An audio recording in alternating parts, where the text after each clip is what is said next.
Levy Court Chamber, Room 203, Tuesday, March 1st. Committee meetings, Mr. Petimage. Thank you, Mr. President. Mr. Acting President. Good evening, everyone. Just a brief word about the proceeding tonight. We're meeting in person here at 555 Bay Road in Dover. We're also making the meeting available to our guests via WebEx. We know that President Pepper is on the line. Good evening, President Pepper. We may have other guests on the line, and at points through the meeting where there's opportunity for public comment, we will invite members who are present here in the meeting room and also guests via WebEx to provide commentary to Levy Court and the various committees that are meeting tonight. If you're on a mobile phone, *3 will raise your electronic hand and we'll be able to see you and bring you into the meeting room. If you're on your computer, there's a raise hand icon that you can activate and will similarly alert us to bring you into the room. Prior to making any comments via WebEx, we ask that you state your name and address for the record so that we have that. And we'll repeat these instructions throughout the meeting at the appropriate times. Mr. Vice President, back to you. Thank you. Thank you, Mr. Petimage. First on the agenda tonight is Downtown Dover Partnership, Diane Laird and Todd Stonecipher. If you want to come up and join us, please. Good evening, Commissioners. Good evening. And Administrator. And before you get started, I know there was a typo, misstatement in the letter that we want to get rectified before you get started, because the $200,000 that says that you've already received, that's the amount that you're looking for to start. We would love it if you would give us $200,000. We have not received $200,000 for the record. I just want to make sure we got that out of the way, and then we're not going to worry about pictures or anything because we already know what downtown Dover looks like. So, and I'm going to turn it over from you right now to you two. So, guys, thank you, first of all, for allowing us to be here. I'm Todd Stonecipher. I reside at 115 North State Street, Dover, Delaware. I have lived here all my life, 47 years, and 40 years ago, I can remember holding my mother's hand walking up and down Lockerman Street, and that was the center of commerce. We did everything. We got all of our school books, all of our school supplies, pens, pencils, shoes, sneakers, school clothes, everything. You guys all know this.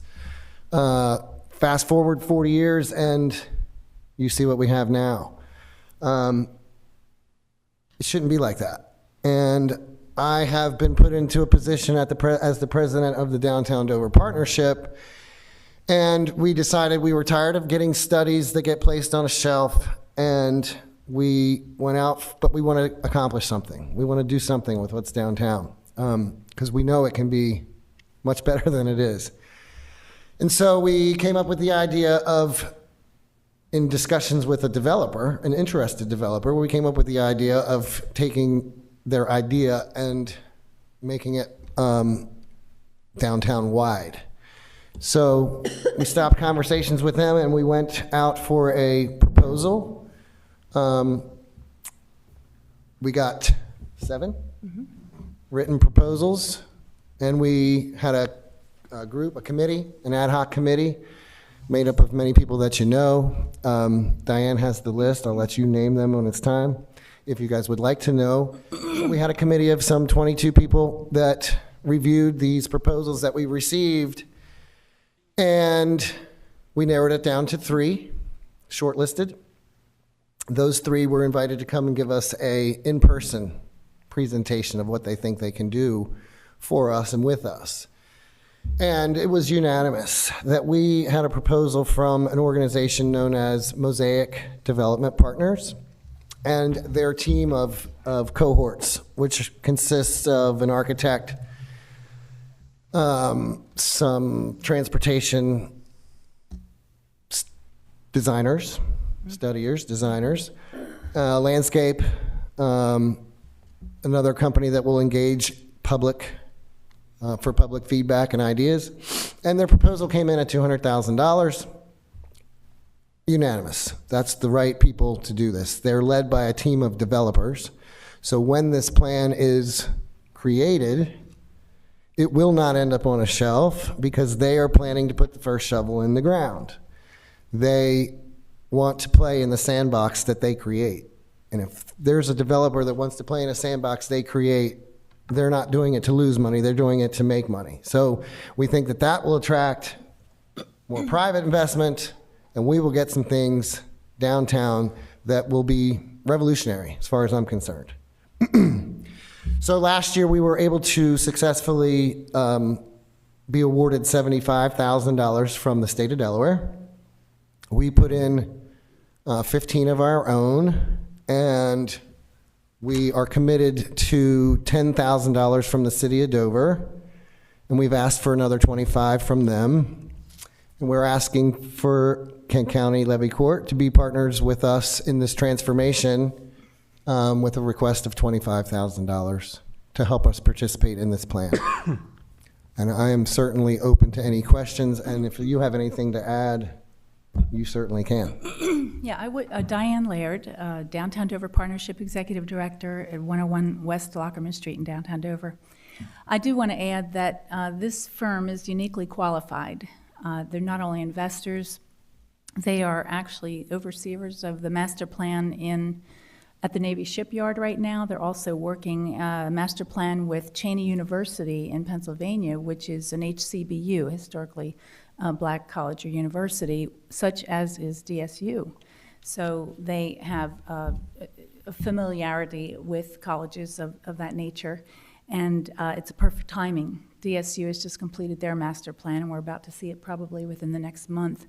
They also have a niche ability, a market advantage to creating capital stacks of funding that will put projects in place. They have unique sources and abilities to put monies together for historic properties and non-historic in disadvantaged neighborhoods and communities. And even though they are Philadelphia, they work in nodes. They work in neighborhoods, and Dover is a node of economic development, just as are the nodes of neighborhoods in Philadelphia and other challenged areas. So, and they're a very diverse team, and we believe they reflect the diversity of Dover. So we are committed to this firm. They're committed to us. We've just gotten started with the launch of the master plan. Mike was able to attend, and we were limited in space, couldn't invite everybody, but we had a good day of some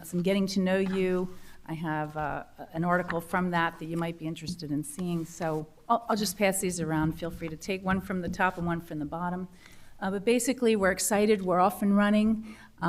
It's got a timeline to be finished by fall, September, October timeframe, definitely before the end of the year. We have a 10-month with a window of 2 months built in, so we're hoping within 8 months.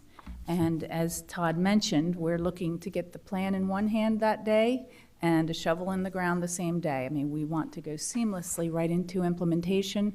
We have several vacant parcels right now that could, I think, easily receive a mixed-use development, perhaps mixed-income residential in the upper stories and retail and restaurant in the lower floors. Part of our concern in Dover is the lack of restaurants and the lack of infrastructure to put restaurants in, particularly on one side of the road. And without restaurants, I mean, who wants to shop without eating, and who wants to eat without shopping? They just go hand in hand. So that's one of the opportunities we believe will come as a result of this master plan. We have a lot of vacancy, nearly 50% vacancy right now. We can look at zoning and other ordinances to encourage or incentivize or disincentivize the vacancy, and transportation, et cetera. So yeah, we're happy to answer any questions, and we believe we're on the verge of a very exciting transformation of downtown Dover. Mr. Sweeney? Thank you, sir. What do you consider the downtown Dover? So the downtown Dover is actually, we are considering it as a district that was created by the state of Delaware called the Downtown Development District. And for reference, it runs from State Street to the furthest east to West Street, the furthest west, and from North Street, I don't think it goes as far south as Water Street. And then as far north as Clara Street, so just north of Wesley College. Yeah, it's actually this right here, but it doesn't give the street names, but Okay. it's about, I think it's about 250 acres. And it's in conjunction, I mean, it'll work hand in hand with projects that fall within that geographical area, because there are state programs for and incentives for developing in that recognized area. It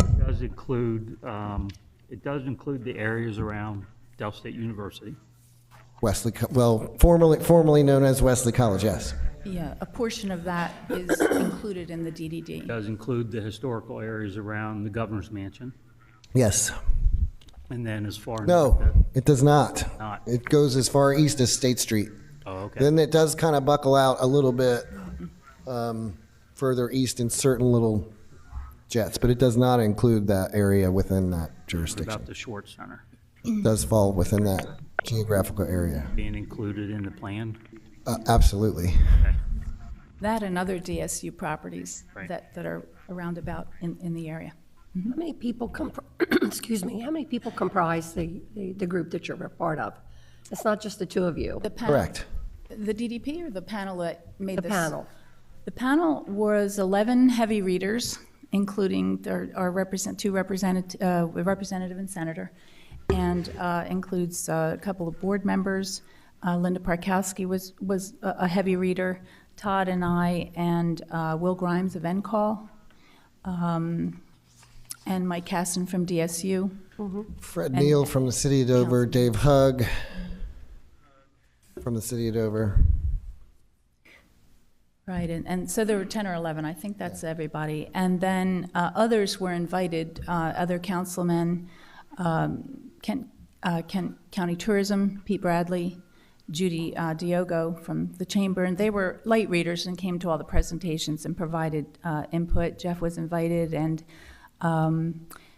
we had Jed Hatfield, who's the vendor for parking. You may know that we went ahead and put a comprehensive parking plan together, but we're putting the brakes on that to make sure it's in concert with this new master plan. But Jed is an investor in downtown at some level, and he will be involved and was able to provide input in the selection as well. Yeah, understood. President Pepper has a question. He's on the phone. Go ahead, President. Good evening. Thanks for coming in to see us tonight. We appreciate it.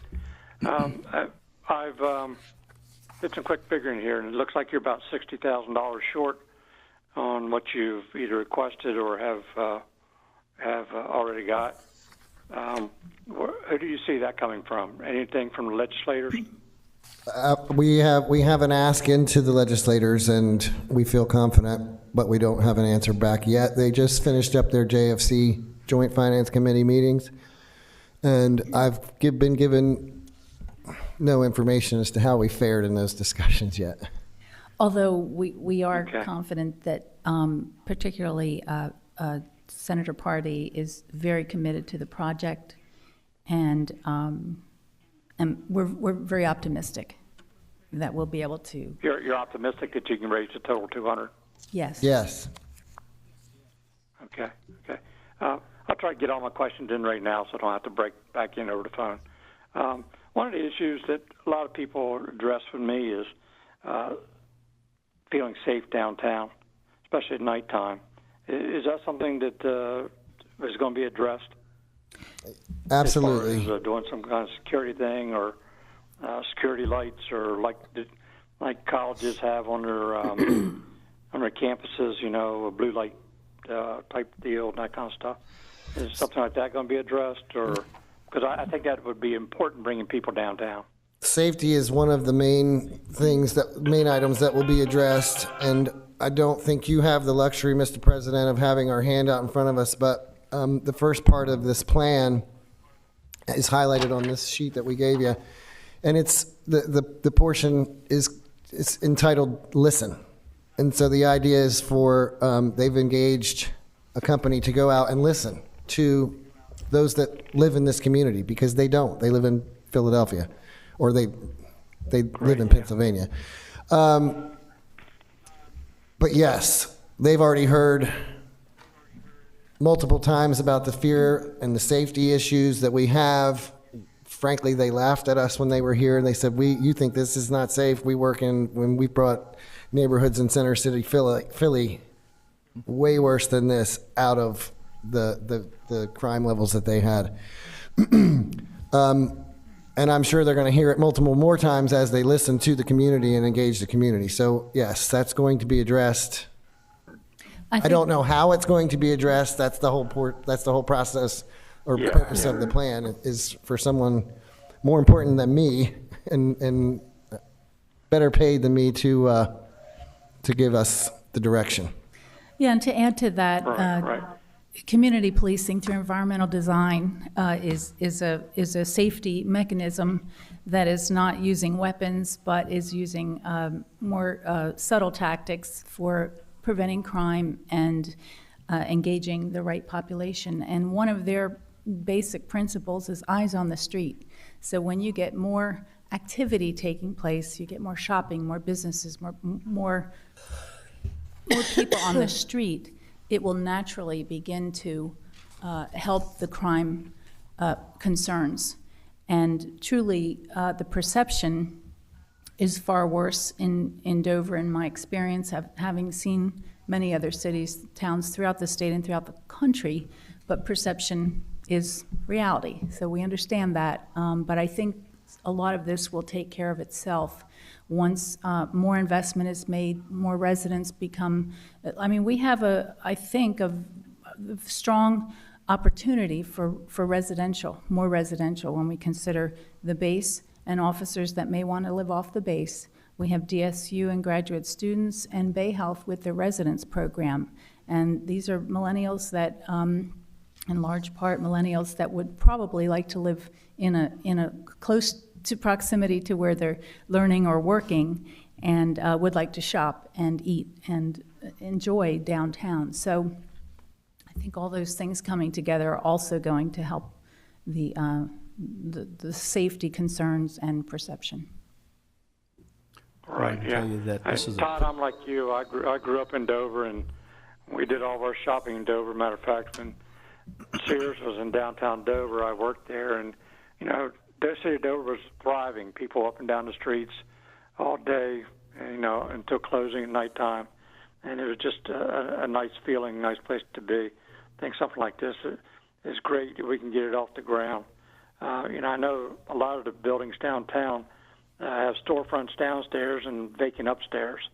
So, we can do something to utilize that vacant space, whether it be housing or whatever. That'd be fantastic. I think you mentioned something about that previously.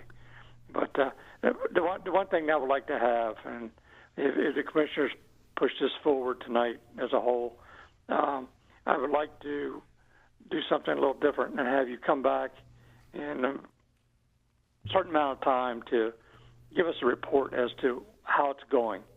Like you've already mentioned, there's so many plans that the city of Dover has done in the past that got started, but they're sitting on a shelf somewhere now, and we really don't know, had any follow-up on them. So if we could get, maybe whatever you feel would be a good time to come back, whether it be 6 months or whatever, to give us a report back as to how it's going, so we could have some idea how the our investment is paying out for us. That'd be great. I would be more than happy to, Mr. President, and I would be happy if you would participate throughout the process of the plan with us. And the groundbreaking of I would love to. the first investment that takes place. Most definitely, yes. But I'd love to participate. I love downtown Dover and all of King County. But like I said, I grew up in Dover, and I have fond memories of the way it used to be, and it kind of saddens me when I go through there now. And it is what it is today. So even though there are several nice shops downtown that are doing fantastic, I think if we spread that and get downtown moving again, I think it's going to be great for all of us. Well, we've been a little aggressive in actually saying 2030. And I was called on the carpet, I think maybe we were the other day, and said, 2030 is kind of aggressive. It may not be real possible. I said, it's okay. We want to name a date, and we don't necessarily think it's going to be done by then, but we're setting a line in the sand to say. Speak for yourself. It's going to be done before I die, I can tell you that. It's never going to be done. It will continue to evolve, but there will be lots of things along the way and a remarkable transformation at that by 2030. We understand how those things work. We had the DE turf issue. Remember that? How it got pushed on the shelf for a number of 1 or 2 and got put back 100. Right. So we understand how sometimes that will work. One of the things that I think this is a perfect time frame for this coming forward, because the mall's what killed Dover, and now the malls are dying. So now's the time to really start looking at, people aren't going to the malls anymore. So the other thing is too, and I talked to Todd about this, was we got to reverse the apartments and houses being cut up, the historical part of Dover that is no longer there, because once you start cutting it up, it causes a different issue. We lose the family element that really was the key for downtown, as well as we had a 5-star restaurant right there in the hub. We lost the dinner bell. We had 5-star restaurants in a 3-mile area, and we don't have any anymore. We have a 4-star, but we don't have any 5 stars. So when you're talking about restaurants, yes, and I think people that came from out of state to visit no longer do that anymore. They just go right through, pass right through, and keep going, because they have the restaurants they want to see elsewhere. So I think you guys are on point. I was excited. I was telling Todd when we met on Friday, I was a little apprehensive coming to the meeting at first, because we've always given money and we don't get to see, or it gets shelved, or we don't get to see the fruits of our labor and what's going on. But I think, with discussing this and putting in some stop blocks or pieces of, whatever we need to know, the information, or wherever we're going to get back from the city of Dover, this is a 2-week street. And, I'm one of the city liaison people and I think Mr. Hall is, and Mr. Pepper is, President Pepper. So between the 3 of us, I think that's one of the key elements that we need to do with our administrator and city manager, is start looking at how we work together to make things work and not look at trying to pull us apart. Yeah. So just put that into the conversation. Thank you. We'd be pleased to partner with you. We're leading the effort, but it takes the entire community, all the stakeholders and all the players, to be part of it. Mr. Hall. Thanks. I think it is good timing too, because so many of us do remember the good old days. I was just going to say this. You were talking about the good old days. And when we met, as I said, to do the same thing over and over again and expect different results, you really need something big. And I think Dover is the economic engine of this county, and we need to be a partner. So it's a no-brainer for me. And so I'm all in. Thank you. And you have my support, because I remember the old days too, every Saturday morning at Grant's for ice cream and shopping at Emmanuel's and Bronstein's, so you can count on my support. Thank you, Commissioner. Anybody else? You make me happy, because my whole motivation behind this is my 7-year-old son not wanting to move away, because we have something really neat for him to bring his family into when he's older. So thank you. That's why I'm doing this. Well, another thing that you may not know, but Levy Court's also going out on the limb to try and keep businesses here and working with colleges to offer things that we don't offer anymore, so that we don't lose our families, go across the line, because that's what happens. So we're trying to keep the nucleus here, so they come back. They have good paying jobs, they have education, they have the things that they need to work in our community. So we are looking at that too, so just to let you know. Well, we look forward to your partnership. Thank you. Okay, all right. Are we in favor of moving it for the business meeting for $25,000? Mr. President, I got 5 here. Your hand up, Mr. President? Yeah, definitely. Yes. Okay. Do you hear me? Yep, I just want to make sure. I didn't want to leave you out. Thank Yes, you. definitely. Move it to the business How meeting about on you? consent? think it'd be under new business. New business? We need to present you with a motion Okay, as a source of funding, so you'll need to vote on that. okay. All right. Well, thank you. Thank you all very much. Thanks, Appreciate you and all you do.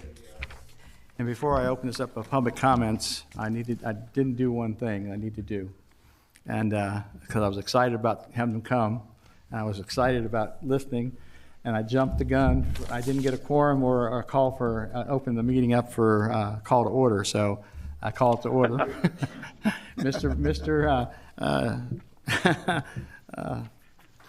Hal came in at 7:17 to get him on record, so.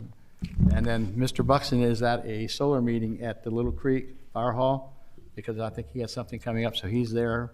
And of course, the president's getting over COVID, so he's online with with us on the phone, so. But, all right, thank you.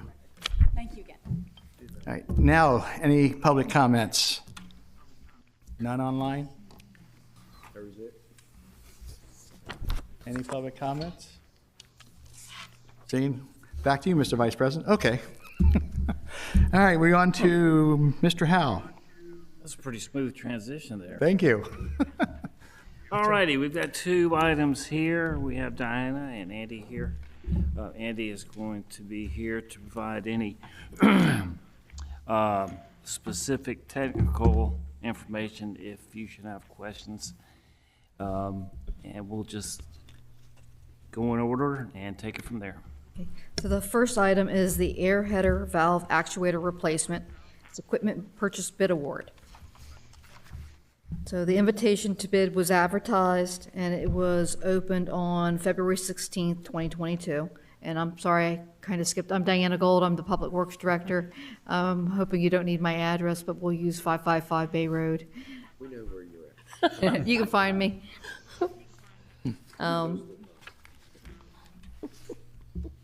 So at the bid opening, there were 3 bids submitted. The bid results are shown in Table 1 of the memo. Harold Beck and Sons Incorporated was the low bid at $165,500. And we have a motion on the memo to award that to Harold Beck and Sons in the amount of $165,500 using sewer fund operating revenue as shown in the sewer fund budgets for FY 2021 and FY 2022. And the second motion to authorize issuance of the purchase order. Any questions, comments, complaints? All right, consent agenda, all in favor? Mr. President? Yes, I'm in favor. Okay, so 6 up, 1 absent. All right, I'm ready to go to the next one. The next item is Air System Blower Optimization Project, Johnston Construction Change Order Number 2. So if you may recall, we started out with this being the blower project installation, and we added a change order for it to install the generator. So while we've been working on the generator part of the project, we've encountered some poor soils. We've got topsoil, clay, construction debris, and we're concerned about settlement. So there's been some discussion with our engineers, the project engineer and geotechnical engineers, to determine how to best cope with those soils. And the plan is to use helical piles. So to keep the project on track, we started with the installation of that because at the time we were expecting the generator's going to arrive. The generator is supposed to deliver at the beginning of March. They've had to delay it because of the soils. It's coming March 21st, whether we're ready or not. The factory can't store it anymore. Well, we're aware of what's going on with generators. Concrete is scheduled to be poured Monday for this pad. So additionally, there's a switchgear building, which we've did more exploration of the soils, more of the same bad soils for the switchgear building. And so the total cost for the change order we're anticipating is $160,000. We're looking at using funding that we currently have from USDA. There are motions on the document, but Andy did bring some statistics with him. Don't know if you want to share any of those about how much they weigh, or these aren't small items. The generator itself's 100,000 pounds, empty. It has a 6,000 gallon diesel fuel tank underneath of it.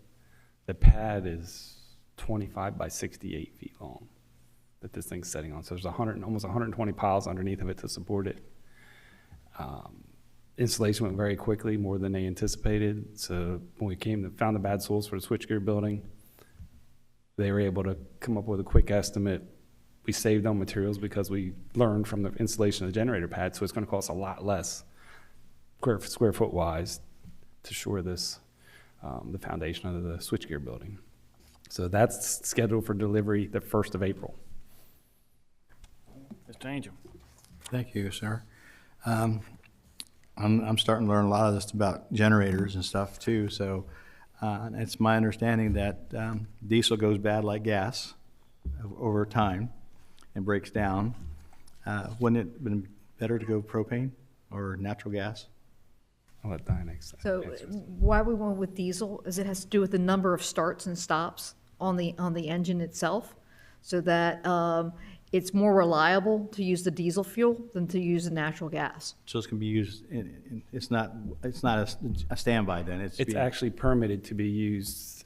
I can't remember the term now. Demand response, or Sorry, I'm drawing a blank. We've permitted so we can run it to take the plant off the grid during brownouts in coordination with our demand response program. I'm sorry, I'm drawing a blank.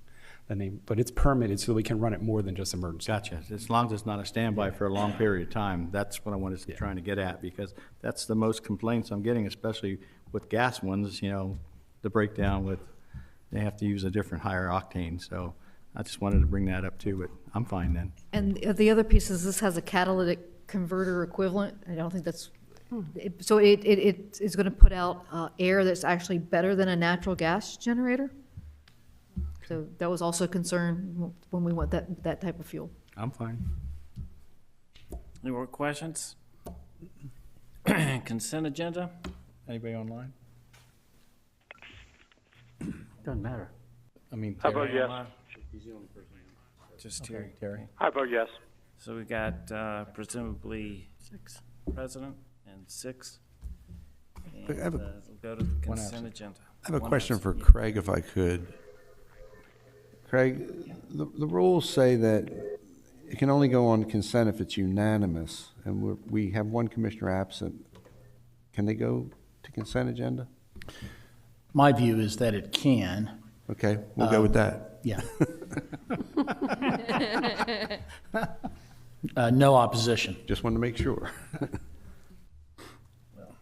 All right. Any questions from anyone, Jetty? I have a Question? non-question about either of these two. Do we know what was going on outside of Stonegate last night? There was people in there running steam machines close to where the sewer lines are. Okay.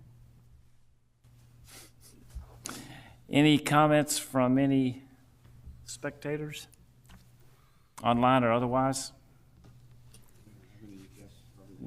Yeah, I know. I just want to say it just to be. Yeah, I don't want to get this over with too quickly because, I like to stretch it out as much as possible, but, That goes to 9. But anyway. All right, Mr. Vice President, back to you. Hey, Commissioner Hall, thank you. Thank you. Public safety. Thank you, Commissioner Angel. And we have 2 items: paramedic recruitment, remuneration, and substation project.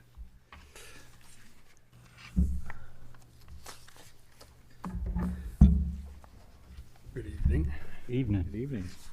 Thank you, Commissioner Hall. So you may recall back in May, Colin, Chief Faulkner, and myself, I think John was there as well, made a presentation about our paramedic trainee program. It included making some revisions to the policy and proposing some funding for that expense that would allow up to 8 recruits and also uniform them and pay for some special remuneration when they're recruited. So part of that procedure was a requirement to come back to Levy Court and get your formal approval of a table, I guess I would call it, for that process. So before you, you will notice that we have divided it up into really 6 different categories. And one of the reasons we did that was we currently have 3 paramedic trainees, as you know, in the Good Fellowship Academy. And it's certainly important for us to recognize the effort they're putting in. We are paying their salary and paying their tuition.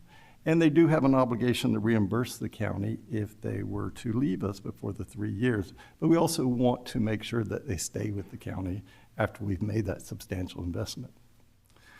We also have been fortunate in the past to be able to hire paramedic trainees that may have nearly completed their education. And we're not paying for the entire program, but maybe just a portion of it, maybe the last semester or even the last year. So we wanted to have a little differentiation between those that we pay completely for their training, as well as their salary, as well as those who may nearly be completing the program. And then the next level would be that paramedic who recently graduated and we paid nothing for their education or training, but doesn't really have a lot of experience yet. So that's how we came up with that figure. And then we went for the 1 to 2 year, and as well as the 3 to 5 or more, if we could get someone with that kind of experience. So that is a format that we are proposing. Obviously, they would not be eligible for the, I'll call it the signing remuneration or incentive until they can submit their full certification and their NREMT registration. And after that, it would be based on their 6-month period and successful performance evaluation. We would include this in their payroll, their paycheck, after they have met those requirements. And it would require the chief as well as myself to sign off on it. And anything else you would like to add, John? You said it all. How is the Very well. How are the 3 trainees doing that are in the program now? We just had a meeting with the college 2 days ago, and they are doing very well. And all 3 are slated to graduate and be out in the field at the end of May, early June. Wow. Wow. We'll see them, and excuse me, that'll be their training period. They should be done with the school about August. Once they're finished and they come on board, how many are we still down? Right now, we have 6 vacancies, 6 FTE vacancies. So these 3 would take up to, we obviously have had a couple of retirements of late, as you know. And You could go back to 6 anyway, right. or close to it. Right. So, yes. And we actually had a resignation, someone who left us to go work for Dell Tech recently. So that is good for them, unfortunate for us. Wow. Commissioner Angel? That's still a shocker. Any more retirements coming forth that we need to know about? Probably 2. Yes, we do have another one already scheduled for the end of March. John Witzke is retiring. And who knows? That would be an interesting topic for you at the retreat. Any new candidates for school to start? We haven't started that for the Good Fellowship yet. Okay. Yeah, that'll start hopefully in March or April. So we'll have a little overlaps to get the new ones out and then get the newer ones in. Yes. Okay. Thank you. Any other questions? All right, move this forward. And President Pepper? Yes, move forward. All right, so that's 6. Thank you, Commissioners. Thank you. Thanks. All right. Bye, Mr. Allen. And then there's 1. The hot issue. Yes. Make us happy. Okay, I'm going to take the lead on this one. This was something we added to the agenda today. And you received in your packet a one-page letter from Green Diamond Builders, who's our contractor doing the project out on Route 8. And there are 7 items listed on this letter that have costs associated with them. I'm going to kind of show you some pictures of what these items are. Colin, myself, Sam Vasquez met with the contracting team about 2 weeks ago in the field, and we were going over a number of things, but we addressed several items of concern that we think should be addressed in construction while we're, still at this stage finalizing things. And we asked the contractor to give us pricing for these 7 items, and I will just walk you through them.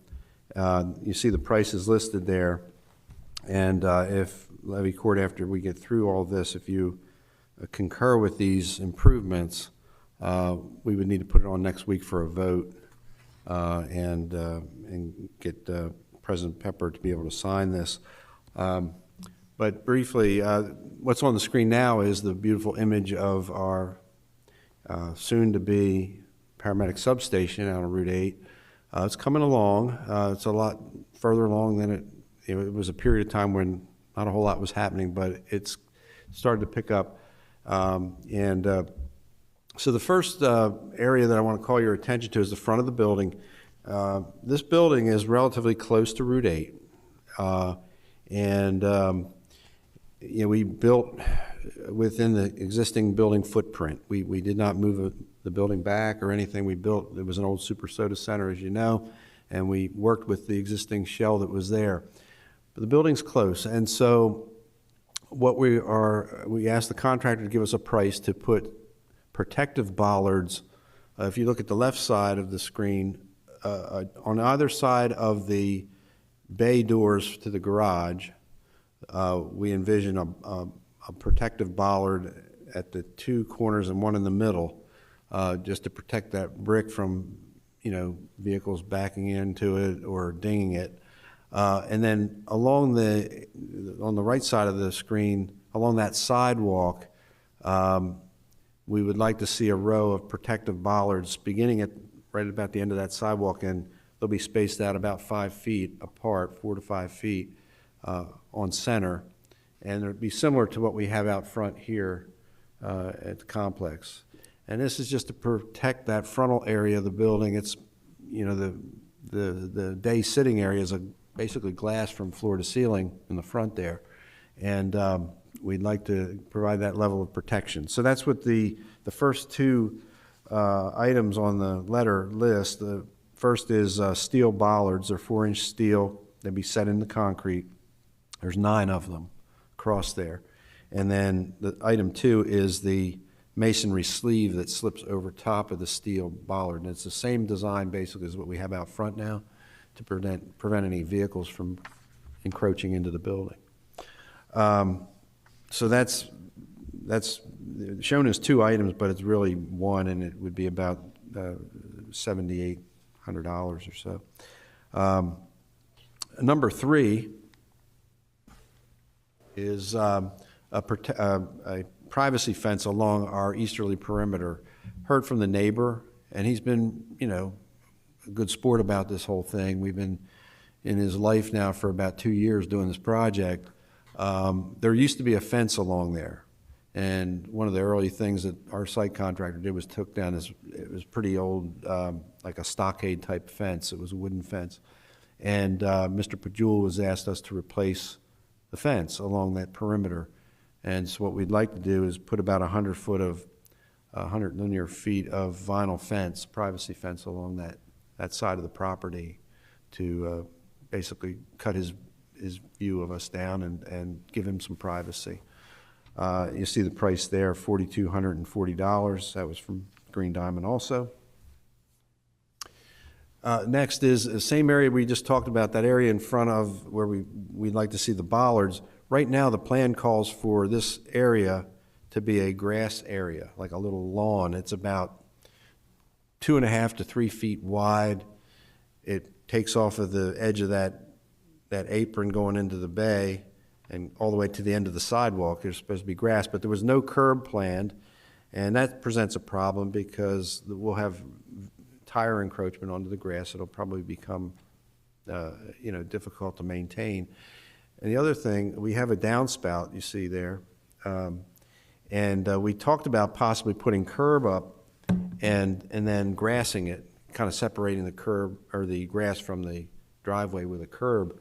But the contractor pointed out that that downspout may cause problems if we put the curb. It's designed to sheet flow, and if we put curbing, it's going to kind of hold the water in there and may become a difficult scenario. We considered possibly putting landscape stones in there, but they get out into driveways, and not a good thing to have stones laying in emergency parking lots. So what we've resolved to do is just pave it with concrete and have the bollards set in that space. So that's what the next item there lists as number 4 is $1,900, $1,974 for concrete along the front there. Now this one really got me. This is the back side of the building, and you'll see there's a personnel door in the back, and there's sidewalk that comes out to the parking lot. But in that sidewalk, you see air conditioning units. And so it basically, the sidewalk is not there to do what it was intended to do. Was A bridge over the stuff. steps. Steps. Well, the cheaper solution would be to add some concrete around them, and at about $792, they've given us the price there for, we envision is just some sidewalk that will wrap around those units and tie back into the sidewalk before it gets to the parking lot. Bypass the sewer. Yeah, we'll come back in between there. It's just another section of sidewalk around those units. This is an example of where the mechanical engineer did not coordinate with the architect. The architect showed nice sidewalk. And, after the fact, here's what we got. Ideally, those units would have been set out in the yard past the sidewalk, but it didn't happen that way. So that's that one. This is a door, personnel door on the west side of the building. And that's what we got right now. There's no plan to put any step or concrete or anything there. And when we saw that, we thought we should do something and have a concrete area out there that could be used as a outdoor sitting area or something along those lines. And so they gave us a price for a 10 by 15 patio off of that back door. And like I say, it could be a nice amenity for the medics to be able to take some outdoor time out there with the appropriate furniture and so on in the nice weather. So we put that door in. There's a corridor inside the building, and we thought that at some point in time, if we ever add on, we would connect the buildings, and we would have a corridor that would continue on to another building. Is that a secure door? It is a secure door, yeah. So, and then the last item, there's a concrete slab there for dumpster placement. The plans that were prepared showed a chain link fence enclosure around the dumpster area, which is fine. I mean, people do that. They don't hold up as well over time. Fences get hit. Usually when a dumpster and a fence, a wire fence collide, the dumpster wins. So the alternative would be to put up a masonry 3-walled dumpster enclosure with a proper gate on the front of it. This is just an example of what it might look like. We probably wouldn't have a gray gate, but we're talking about a split-face block like that, and he gave us a price of $3,005 to change it from the fence to an 8x8 split-face block structure. So Commissioner Sweeney. Just real quick, a lot of what Mr. Pettit-Demange is mentioning, bollards, vehicles putting their tires into the grass that we want to put in concrete, running into the fences. Do we need driver training for our paramedics? Well, the dumpster one was the actual garbage men would do that one, correct? So that was, we can't take responsibility for that. Yeah, I don't think the Suburbans will be into it. Commissioner Angel. Yes, the only thing, this is great, and I think, Mike, you did a fantastic job. Why we want to protect the building and our people. The one thing that's missing, though, I don't know if it's on there, that's why I'm going to bring it up, security cameras. We got air conditioners that are hidden that could be taken real quick. They're not bolted down, there's no cages for them as well, even though they're on a sidewalk, but they're easy to remove real quick. And then plus, anybody coming around the building, the paramedics need to know so that there's a way of keeping them safe. There will be cameras. There will be, okay. Although if we go with the bridge idea, it makes them much. Can't lift them up. You can't lift them up. Two birds, one They would stone. just So drag it's them out. starting to get more cost effective. Other questions? In that one image there, you see the tank behind the light pole on the right side. You see that big white thing? That's our microphone. Oh, sorry. Yeah, the tank you see with the yellow ladder on it, that's our sprinkler fire suppression tank that we had to put in.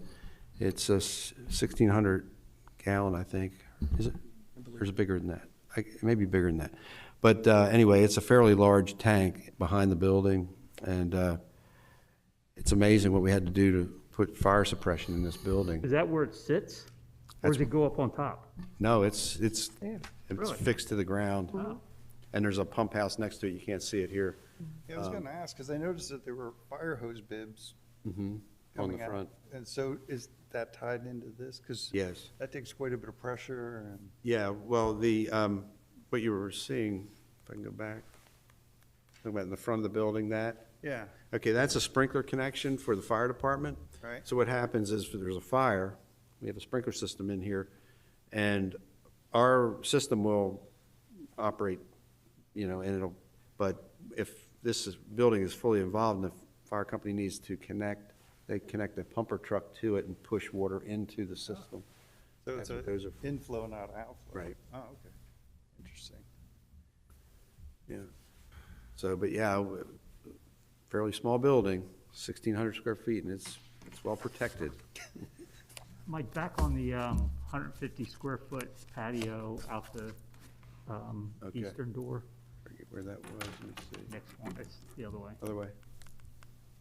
right there. Yeah. What's that pad back there? That is a pad for our emergency generator, backup Okay. power. Gotcha. And that item was ordered, and it won't arrive until September, Yeah. maybe August.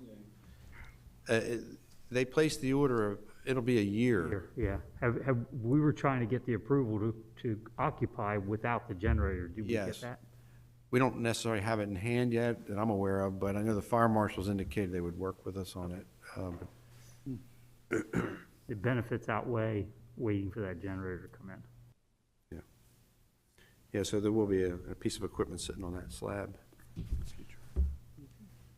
I want to tell you that this is just for these items that I just went over.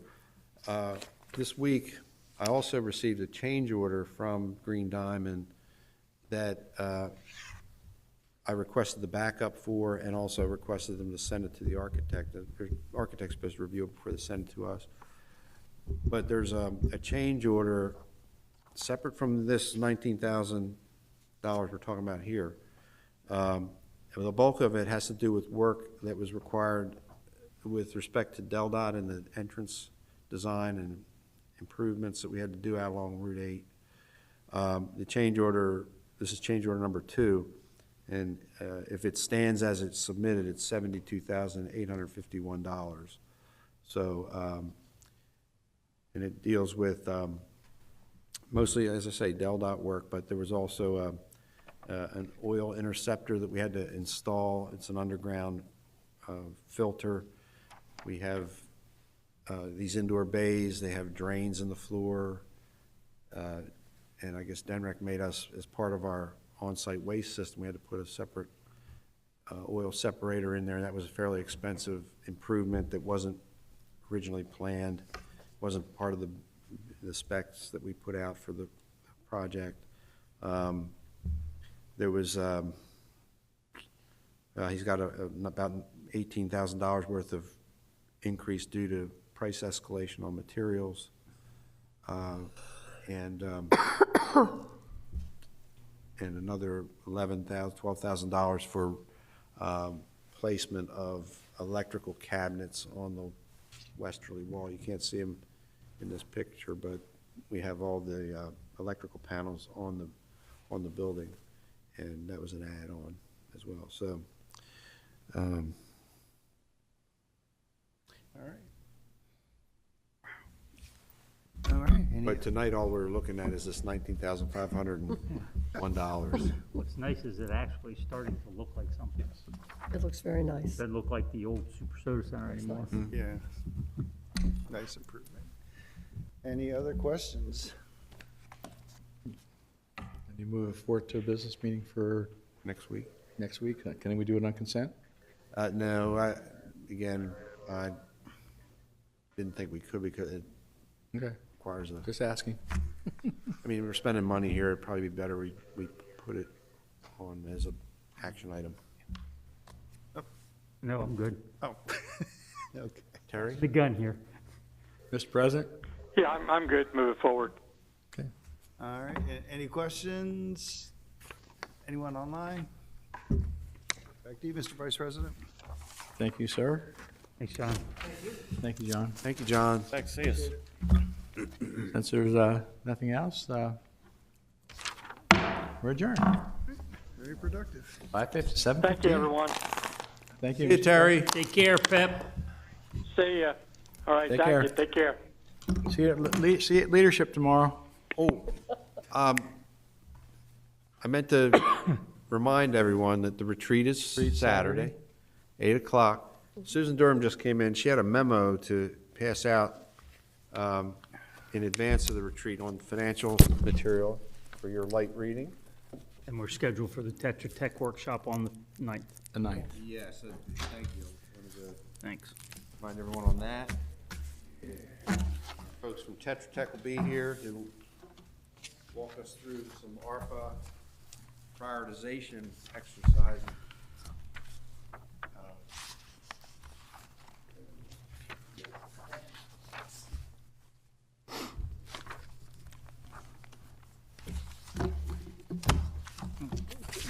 And Terry, we'll get you a copy. Terry, are you still on? He's gone. Okay. We'll get him a copy of this as well.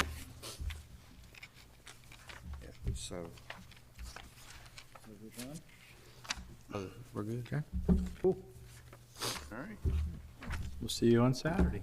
All right. Blow this pop stand. Thank y'all. A good one. Thanks. You're coming Saturday, right, Glenn? I'm thinking about it.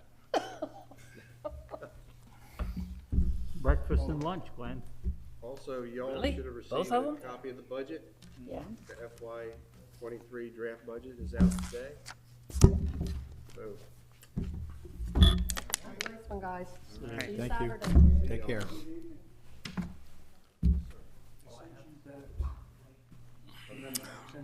I would like to see the financials. This is just this year's 22. I would like to see last year's or previous